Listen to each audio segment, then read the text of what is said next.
Velocity तो बराबर होनी चाहिए, तो इस तरफ की वेलोसिटी तो बराबर हम कर देंगे।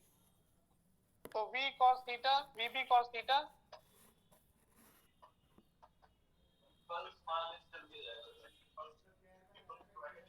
अपन ऐसे लिख देंगे। चलो ठीक, वेक्टर नोटेशन चलने दें, अपन को ऐसे वेक्टर में चले। वेक्टर में चले तो अभी इसकी वेलोसिटी तो v माननी पड़ेगी। तो हमारे पास एक इक्वेशन है t1 delta t is equal to mva,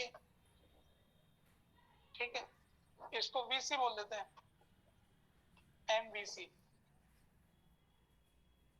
अब इन दोनों के बीच का एंगल 135 है, तो इन दोनों का रिजल्टेंट निकाल करके कैलकुलेशन करें। तो दो वेक्टर है हमारे पास, दो का रिजल्टेंट, तो t delta t plus t1, फिर इसका तो रूट रूट आ जाएगा,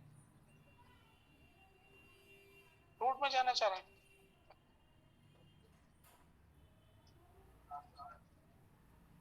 चलो रूट वाले में ले लेते हैं।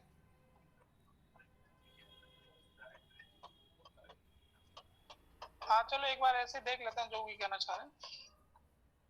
माइनस इसमें क्या +2, तो cos 135 हो गया, तो √2 आ जाएगा। t delta t t1 delta t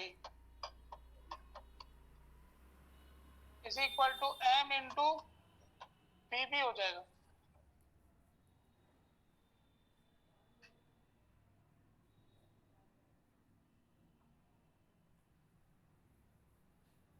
तो हमसे जो क्वेश्चन में पूछा है, जे की टर्म्स में ए की स्पीड पूछी है।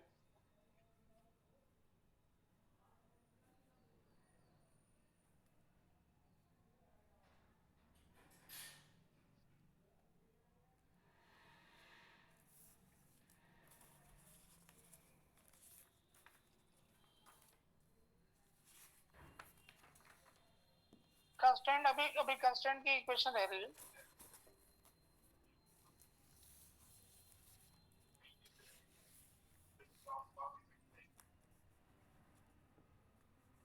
जो बी पर, हाँ ए पे क्यों लगेगा?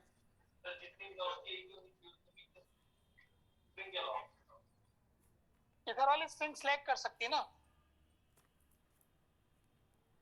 इधर वाली तो चलो पुल कर रही है। हाँ अब देखो इसमें ये जो इंपल्स डायग्राम हमें सजेस्ट करता है कि रिजल्टेंट इंपल्स इन दोनों के बीच में ही होगी, इन दोनों के बीच में ही होगी, तो उसका एंगल 90 डिग्री से बड़ा मान ले अगर, तब तो रस्सी टाइट रह सकती है ना।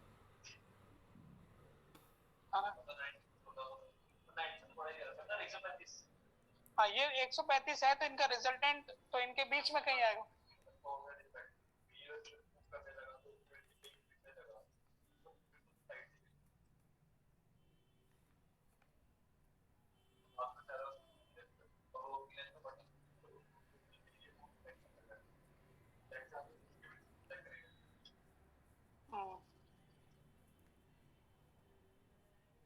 एक बार के लिए हमको वैसे बाद में वेरीफाई करना चाहिए, एक बार के लिए मान लेते हैं कि सिलेक्ट नहीं कर रहा है ना, एज्यूम करना पड़ेगा, फिर उसको आगे वापस चेक करेंगे कि भाई सही है भी कि नहीं। तो उस केस में तो फिर जो मैं मानना चाह रहा था ना, वही अच्छा था। वैसे तो कोई मानना चाहेगा तो दो कंपोनेंट मान लेगा कि एक वीसी मान लो और एक वीए मान लो, और फिर इन दोनों का रिजल्टेंट ऐसे लेके आ जाएगा। अच्छा जो वीसी वीए मानना चाहते हो उसमें देखो क्या समस्या आ रही है। जैसे जो लोग कह रहे हैं कि भाई इसके अलोंग इसकी वेलोसिटी वी है, तो ये वाली वेलोसिटी हो गई वी है। अच्छा फिर वो 90 डिग्री पर नहीं, इसलिए इसको हाँ हाँ उसको वी से मान लीजिए, ऊपर वाली को वी की एक वेलोसिटी वी के अलोंग और एक।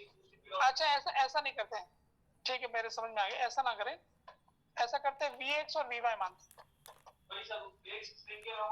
और इससे क्या है कि इससे क्या होगा, थोड़ा अच्छा रहेगा कंपोनेंट करने में। 45 डिग्री का मामला है तो ऐसा कुछ बढ़िया होगा इससे, तो इसकी वेलोसिटी vx मानो vy मानो ये अंडर रूट वाले की बजाय।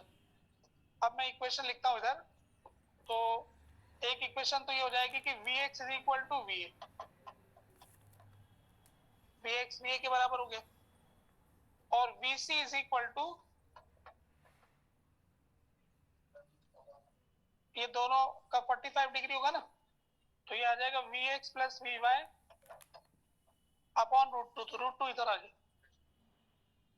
ये रिलेशन हमको मिल गया। और एक इम्पल्स की इक्वेशन इसके ऊपर आप x और y दोनों में लिख सकते हो, तो आप लिख सकते हो t delta t by root two minus t1 delta t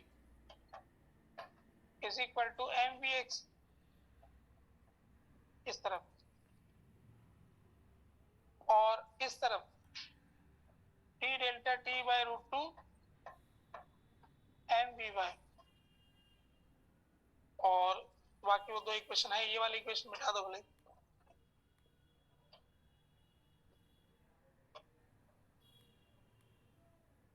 ये इक्वेशन अपने पास आ गई ना।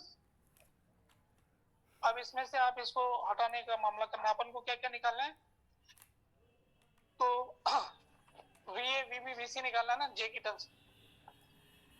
तो यहां से देखते हैं, अब T डेल्टा T मुझे यहां से हटाना है, तो T डेल्टा T में यहाँ पर T1 डेल्टा T आ रहा है, T1 डेल्टा T को उठा करके इससे पुट कर देते हैं, तो ये हाँ T1 डेल्टा T एक ये दे रखा ना, वो तो है ना, ये तो है ही, तो T1 डेल्टा T की वैल्यू इसमें रख देते हैं, तो यहां से आ जाएगा T by root two minus MVA is equal to MVX, और VX और VA बराबर है, तो इधर लेके चले गए, तो T डेल्टा T की वैल्यू आ गई रूट टू इंटू 2 MVA। अब T डेल्टा T की वैल्यू यहां पुट कर देंगे, है ना, और Vy को हटाना, Vy वाला हमारे पास में ये है ना T डेल्टा T, इसको यहां पुट कर देंगे, तो Vy वाला रिलेशन भी आ जाएगा, T डेल्टा T की वैल्यू इससे पुट करेंगे, तो क्या आ जाएगा 2MVA is equal to MVy, तो Vy इज इक्वल टू क्या आ जाए 2VA, ठीक है, और Vx is equal to VA, तो ये दोनों इसमें पुट कर देंगे, Vx प्लस Vy 3VA हो गया, तो root two VC is equal to 3VA, ये रिश्ता आपको मिल गया। तो अब हम क्या कर सकते हैं, इसको उठा के इसमें रख देते हैं T डेल्टा T की वैल्यू, तो J minus 2 root two MVA is equal to MVC, और VA की जगह पुट कर देंगे यहाँ पर, तो J is equal to MVC plus 2 root two MVA, VA की जगह क्या रख देंगे रूट टू VC अपॉन 3,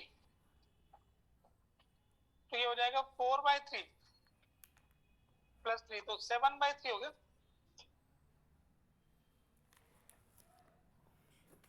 ऐसा कुछ है क्या,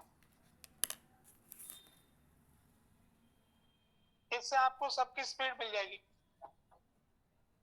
अब अगर एक बार इसके ढीले होने के बारे में इसकी थोड़ी सी चेकिंग करें, तो अपने पास में क्या आ रहा है, VA की वैल्यू VC मिल गया ना आपको, तो VC और VA तो आपको पता ही है, तो यहां से आ जाएगा ऐसा,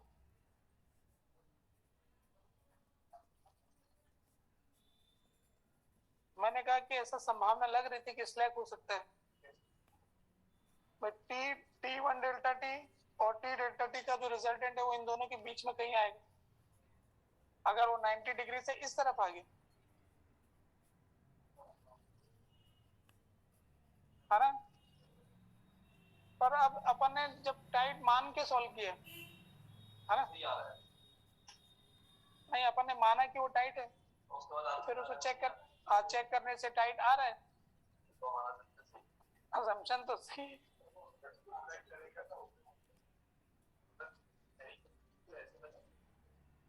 अगर मान ले कि ढीला हो गया है ना, ढीला मानने के लिए क्या कंडीशन हो गया ना,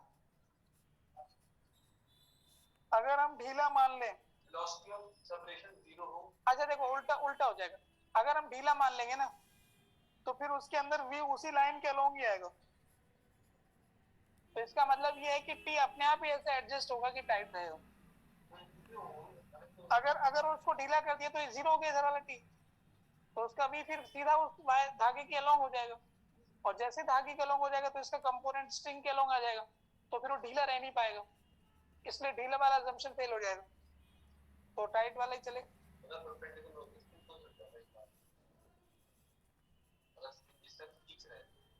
नहीं, ये एंगल 135 की जगह पे कम कर लो ना, 90 से कम कर लो। हाँ हाँ हाँ हाँ हाँ 90 वाले में क्या हुआ? हाँ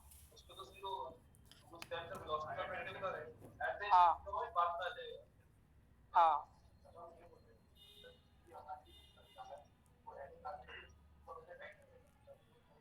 ऐसा ही हो रहा है, क्योंकि लूज वाला केस अपन मान रहे हैं ना, वो फेल हो रहा है।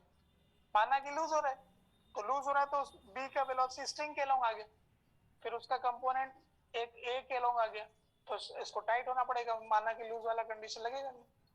ठीक है, 8 क्वेश्चन के बाद और क्वेश्चन नंबर 10 का सी ऑप्शन, 10 क्वेश्चन देखते हैं।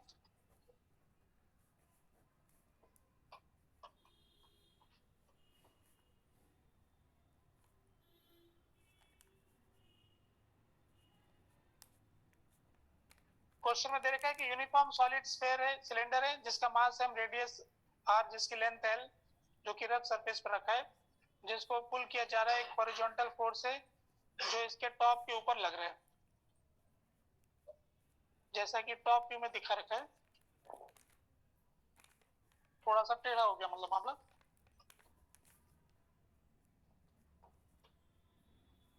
ऐसा ही सिलेंडर है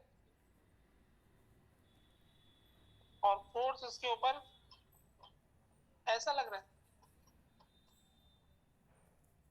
जो चित्र देखने से हमें लग रहा है ना, जिधर फोर्स लगाया गया उधर ही एक्स एक्सिस है ना, और इस तरह से दिया है, इस तरफ एक्स एक्सिस और इस तरफ वाई एक्सिस।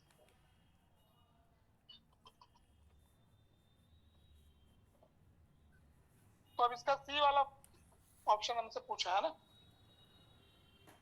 तो net torque of friction force about the centre of mass is. अब सवाल में पूछा है कि सवाल में प्रश्न में ये दिया है कि सिलेंडर रोल्स विदाउट स्लिपिंग, यानी कि ये फिसलता नहीं है, ये रोल करता है।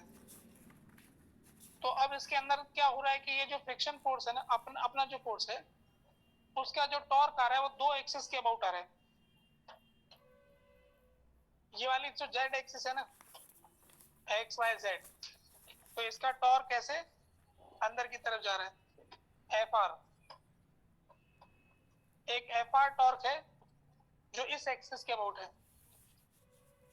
और एक F into L by two, एक टॉर्क नीचे की तरफ है, F into L by two. ये जो हमारा फोर्स अप्लाइड है उस टॉर्क की बात कर रहे हैं, वो जो उधर वाला फोर्स दिख रहा है ना, उसका टॉर्क इस जेड एक्सिस के अबाउट देखेंगे तो एफ आर हो गया,